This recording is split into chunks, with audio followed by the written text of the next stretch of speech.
السلام عليكم ورحمة الله وبركاته. مرحبا بكم في قناتي وصفات نور. أولا عيدكم مبارك وكل عام وأنتم بألف خير إن شاء الله. قبل أن نبدأ الفيديو روحوا خواتاتي ديروا لي جيم واشتراك في القناة هكا باش يوصلكم كل جديد نحطه إن شاء الله. اليوم جبت لكم وصفة كيك المحلات اللي يتباع برا بكامل أسراره، يصلح للقهوة العصر ويجي طالع وخفيف ويحمر الوجه. تابعوا معايا طريقة التحضير. عندي 3 حبات بيض، مغرف كبيرة لافاني، وكاس قل أسبوعين من السكر. نخلطهم بالباتير ولا بالفوي اللي كانت عندك. هنا خواتاتي سامحوني المقطع راح لي كي كنت نصور. فزت كاس قل أسبوعين من الزيت تدريجيا. نضيف عليهم 2 مغارف كبار كاوكاو يكون محمص ومرحي، وقليل من أروم تاع البنان.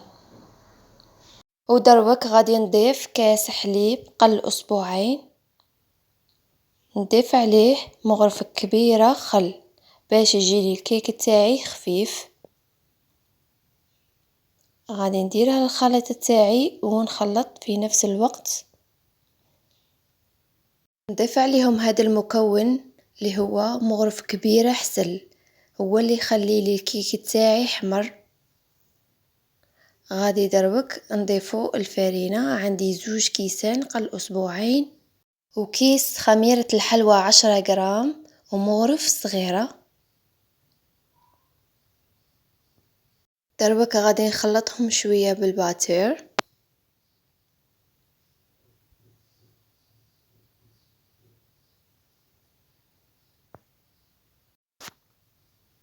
هنا اخواتاتي شفت مازالني خصني الفرينة، فغادي نزيد حوالي نصف كأس فرينة ونخلط بالباتير.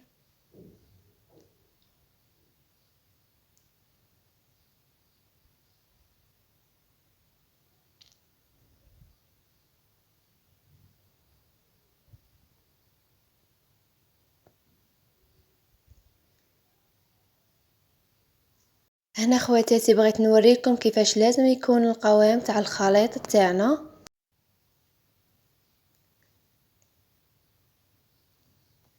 ودروك عندي هذا المول الصغير بعد ما فرشت عليه بابي كويسون.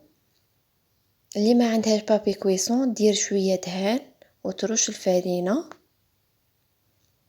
غادي نفرغ الخليط تاعي كما راكم تشوفوا.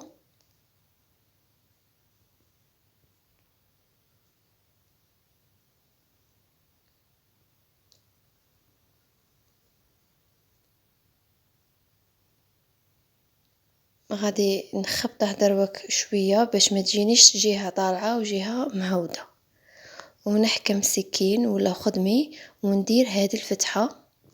بالنسبه لطريقه الطياب 160 حتى ل 180 درجه.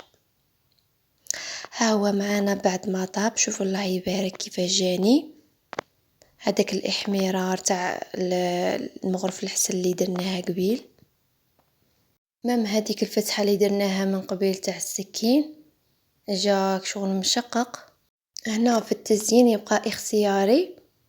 انا هنا كان عندي كونفيتور ورشيت عليه شويه كاوكاو يكون محمص ومرحي، وزدت له حبات تاع سوريس.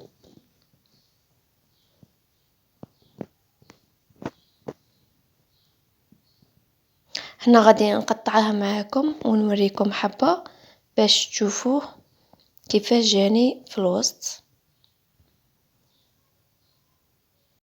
ها هي الحبة امامكم. شوفوا الله يبارك كيفاش جاني. جا خفيف ما شاء الله وبنين ويحمر الوجه ما تاع المحلات اللي يتباع برا طبق الاصل. جربوه وردوا لي في التعليقات ان شاء الله. والى الملتقى ان شاء الله مع وصفة جديدة.